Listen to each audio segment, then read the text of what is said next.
Goblins.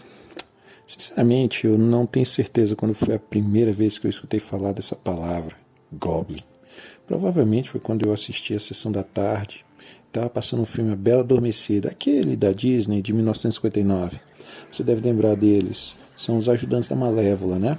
Que ajudaram a capturar e atazanar a vida do pobre príncipe Philip, enquanto ele tenta salvar a donzela do encanto, com a ajuda daquelas 3 fadinhas simpáticas. Passaram-se muitos anos antes que eu entrasse em contato novamente com eles. Foi provavelmente em 1989, quando eu comecei a jogar RPG, que tomei contato com eles no livro-jogo A Cidadela do Caos, do Steve Jackson e do Ian Livingstone. Desde então, as pequenas pestinhas verdes não têm largado da minha vida. A lenda dessas criaturas é praticamente imemorial, encontrando relatos em povos e culturas distintas, como Grécia, França, Finlândia, Dinamarca, Suécia. Ao contrário da maioria das lendas, no entanto, essas criaturas não têm uma origem específica.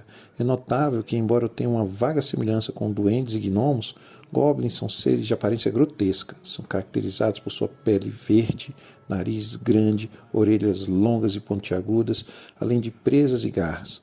É uma versão em miniatura do terror que espreita à noite, nas florestas e nos lugares escuros.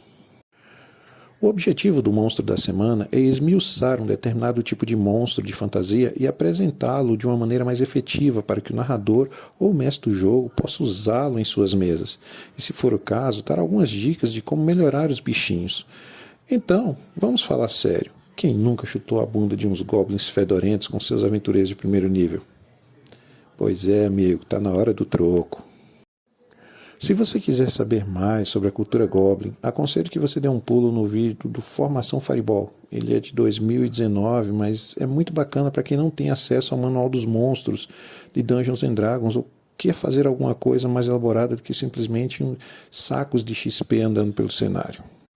Outra boa fonte de material é o livro A Flecha de Fogo, do Leonel Caldela.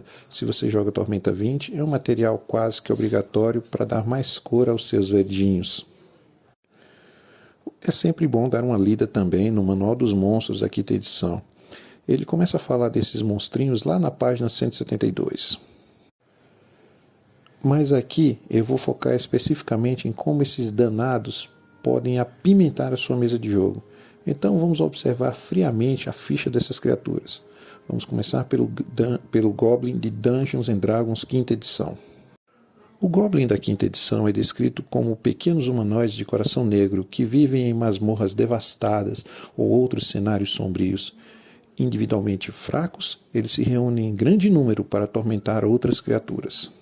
E quando você olha para a ficha dele, vai perceber que não parece mesmo estar diante de uma grande ameaça. Com uma classe de armadura de 15, composta por uma armadura de couro e um escudo, e apenas 7 pontos de vida, deslocamento de 9 metros e quase nenhum atributo digno de nota, um Goblin parado na frente de um guerreiro parece mais um alvo de treino.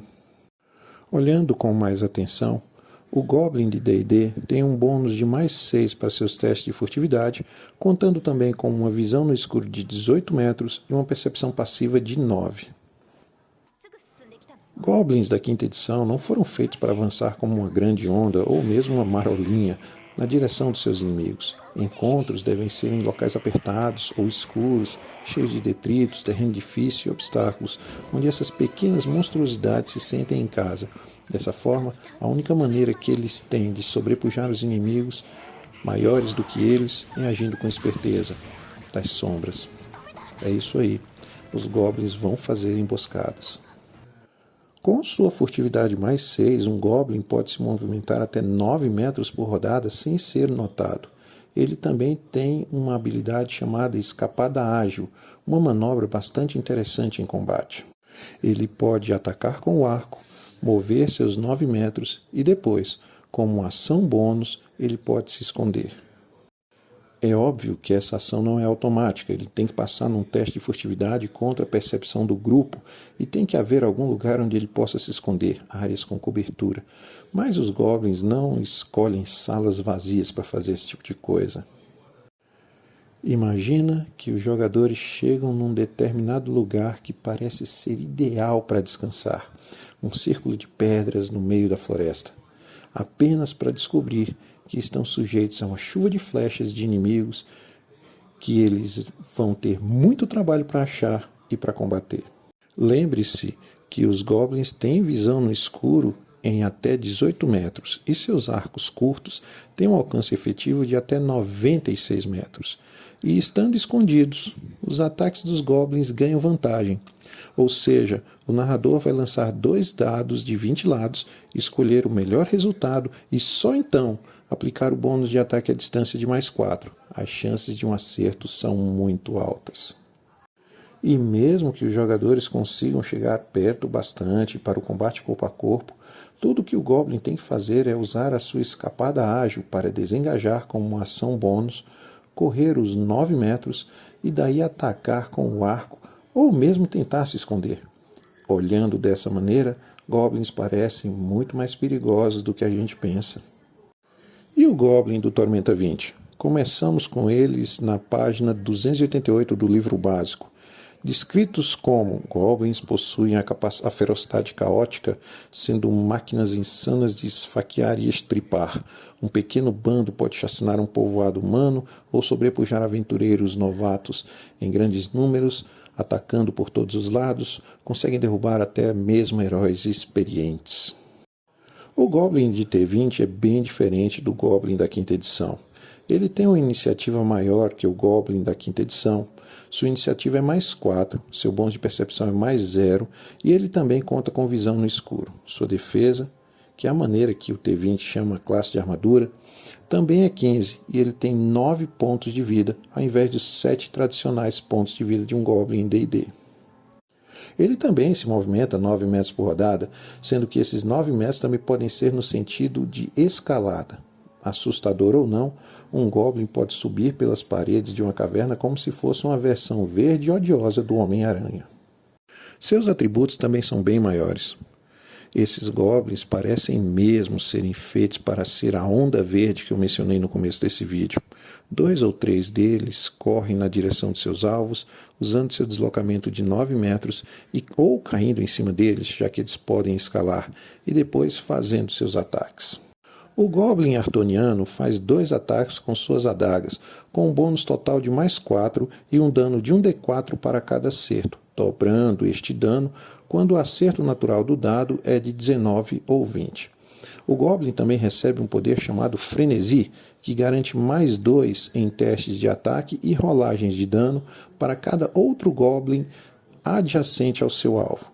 Eles têm nível de desafio 1/3, ou seja, eu preciso 3 deles para fazer um desafio para um grupo de 4 ou 5 jogadores de nível 1. Se 3 Goblins colam em cima de um aventureiro, eles vão fazer um total de 6 ataques naquela rodada, 2 para cada Goblin. E por conta do poder Frenesi, cada ataque vai ter um bônus extra de mais 4, num total de mais 2 para cada Goblin adjacente, o que vai gerar 6 ataques a mais 8, com dano de 1d4 mais 4. Um ataque de mais 8 exige apenas um 12, ou maior no dado, para superar a defesa 20, uma das maiores defesas que um personagem de nível 1 em Tormenta 20 pode conseguir. Estatisticamente falando, são 45% de chance de acertar um ataque. É quase 50%. É muita coisa. E tudo que o grupo tem que fazer na rodada seguinte é colar no inimigo mais próximo e repetir a operação. É um verdadeiro moedor de carne verde. Assim como seus primos do Dungeons & Dragons quinta edição, os Goblins Artonianos também sabem que no primeiro momento de dificuldade, seus colegas vão fazer de tudo para sobreviver, deixando-os para trás. Embora exista um senso de irmandade entre os Goblins, do tipo todo Goblin é primo de alguém, essa irmandade não vale a sua vida. Então, se perceberem que estão tomando muito dano na rodada ou que seus companheiros estão caindo feito moscas, o Goblin típico não vai pensar 2 vezes em deixar o combate de lado e fugir para bem longe. Enfim, seja como uma máquina de moer carne de aventureiro ou como arqueiros que se utilizam das sombras para espetar seus alvos à distância, os Goblins são mais perigosos do que estamos acostumados a pensar. Um grupo bem posicionado de 4 arqueiros ou 3 salteadores pode colocar em risco até mesmo grupos de níveis médios mais altos. Espero que você tenha gostado da nossa primeira sessão Monstro da Semana. Como podemos melhorar? Que outras criaturas você gostaria de ver aqui? É isso. O Betão adora vocês e até a próxima.